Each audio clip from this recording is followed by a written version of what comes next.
Bayangkan suatu hari nanti, semua makhluk besar berambut dan berbulu lenyap begitu saja. Manusia juga lenyap, dan sekarang tidak ada yang tersisa kecuali mikroba.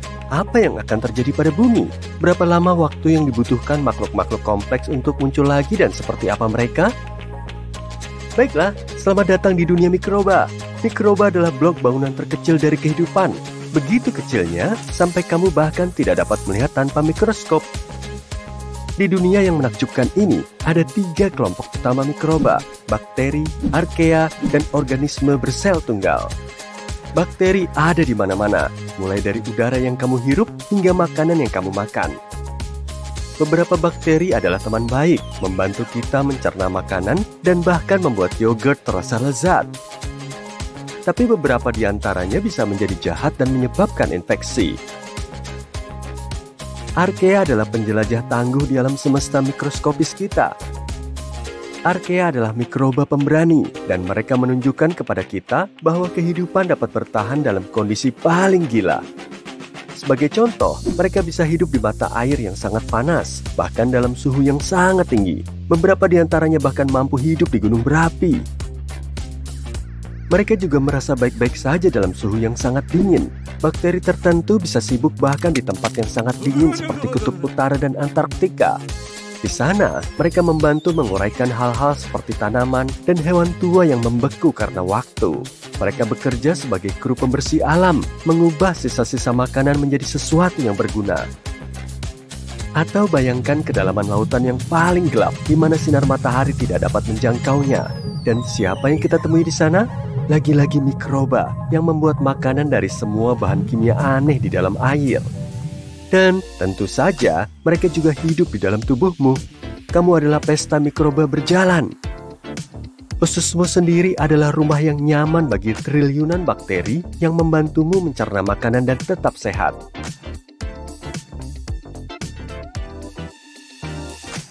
Dan terakhir, organisme bersel tunggal. Mereka bisa seperti tumbuhan, membuat makanan sendiri melalui fotosintesis, atau seperti hewan, berburu makanan kecil berikutnya. Beberapa organisme bersel tunggal bahkan bekerja sama untuk membentuk koloni yang bekerja sama dan membangun struktur yang kompleks.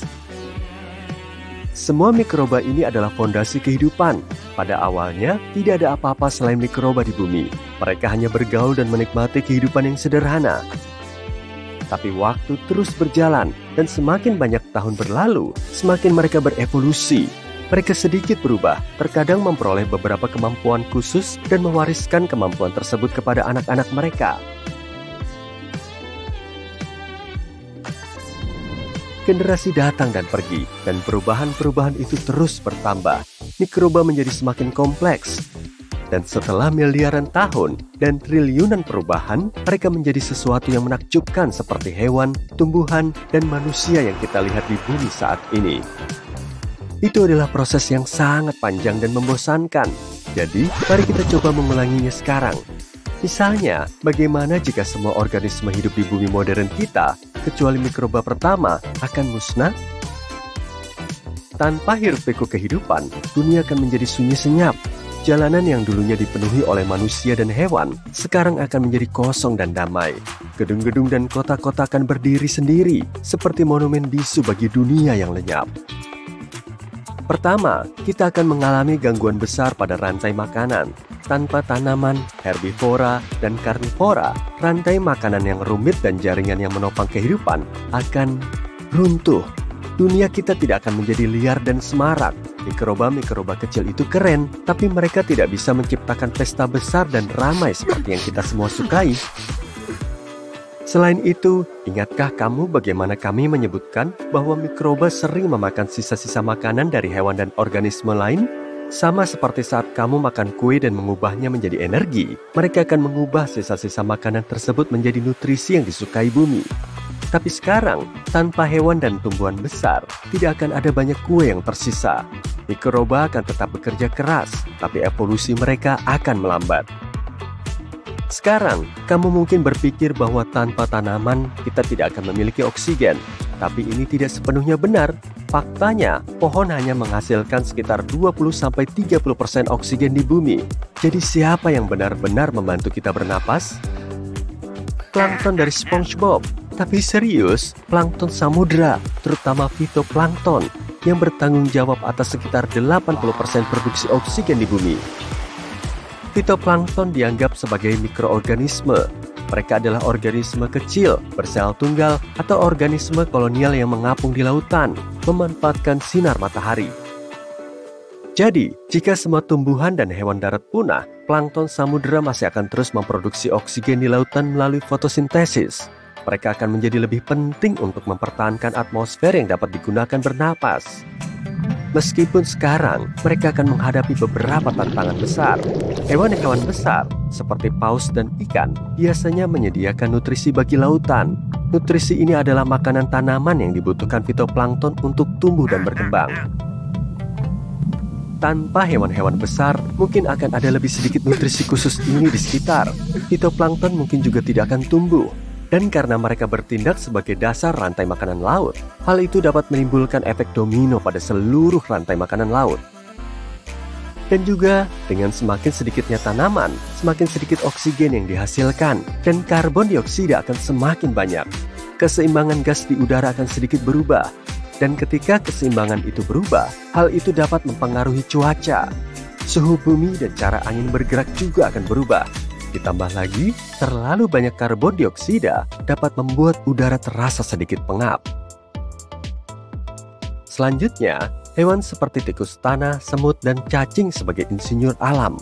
Mereka menggali terowongan, liang, dan rumah di dalam tanah. Ketika hewan-hewan ini menggali dan bergerak, mereka sebenarnya membantu tanah. Mereka mencampurnya dan menciptakan jalur untuk dilalui udara dan air. Mereka seperti memberikan goyangan pada tanah agar tetap sehat. Jadi, tanpa para insinyur hewan, tanah mungkin akan sedikit padat dan rapat.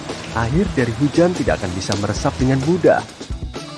Ketika mereka pergi, nutrisi tidak akan tersebar, dan tanah mungkin akan kehilangan makanan lezatnya. Jadi, seluruh ekosistem di bawah tanah bisa menjadi kurang nyaman dan lebih sempit. Namun pertanyaan yang paling menarik adalah, apa yang akan terjadi pada semua artefak manusia? Manusia menghilang, tapi karyanya tetap ada. Mari kita lihat bagaimana hal ini bisa mempengaruhi perkembangan mikroba di bumi. Benda-benda buatan manusia membutuhkan perawatan yang tepat. Jadi, jika tidak ada lagi orang di sekitar, semua hal ini akan hancur dengan sangat cepat. Mikroba dapat tumbuh di permukaan, dan seiring berjalannya waktu, mikroba akan mulai menutupi bangunan, jalan, dan struktur. Mungkin tidak akan langsung terlihat, tetapi dengan waktu yang cukup, kamu akan melihat lapisan tipis pertumbuhan mikroba. Alam adalah sesuatu yang kuat. Bangunan yang dulunya terlindungi oleh pemeliharaan manusia, sekarang akan terpapar oleh elemen-elemennya. Angin, hujan, matahari, dan salju semuanya akan menghancurkan dan merusak semua yang pernah kita ciptakan. Dan beberapa tempat di bumi memiliki cuaca yang sangat buruk, musim panas yang sangat panas, musim dingin yang sangat dingin, atau badai yang sangat dahsyat. Di daerah-daerah ini, bangunan dan kota mungkin menjadi lebih cepat rusak. Mikroba juga akan berkontribusi dalam hal ini karena beberapa di antaranya menghasilkan asam yang dapat mengurai material. Perlahan-lahan, retakan akan muncul dan material seperti beton dan kayu akan melemah. Manusia melebih-lebihkan kekuatan mereka ketika mereka menyebut diri mereka sebagai raja alam. Jika kita lenyap, hanya dalam beberapa ribu tahun saja, hampir tidak akan ada jejak peradaban manusia yang tersisa. Kita seperti tidak pernah ada. Namun bagaimanapun juga, peristiwa ini akan menawarkan kesempatan yang menarik bagi mikroba untuk berevolusi dengan cara yang sama sekali baru. Dengan sorotan yang tertuju pada diri mereka sendiri, mereka bebas menjelajah dan beradaptasi dengan lingkungannya. Beberapa tempat mungkin menjadi lebih menantang, sementara tempat lain mungkin lebih mudah ditaklukkan. Mikroba berkembang biak dengan cepat, terkadang hanya dalam hitungan menit. Evolusi yang cepat ini dapat menyebabkan ledakan spesies mikroba baru. Mungkinkah mikroba menghuni kembali planet ini? Tentu saja. Seiring berjalannya waktu, spesies hewan dan tumbuhan baru akan mulai bermunculan. Seperti efek kupu-kupu, setiap perubahan kecil akan menghasilkan jenis kehidupan yang sama sekali baru. Dan mungkin jenis manusia baru. Bagaimanapun, mikroba yang berkembang pesat ini dapat membentuk kembali cara kerja ekosistem. Mereka akan berinteraksi satu sama lain dengan cara yang baru, menciptakan hubungan dan siklus yang rumit. Keseimbangan kehidupan di bumi mungkin akan sangat berbeda dengan yang kita kenal sekarang. Seperti apa bentuknya? Mari kita serahkan pada imajinasimu.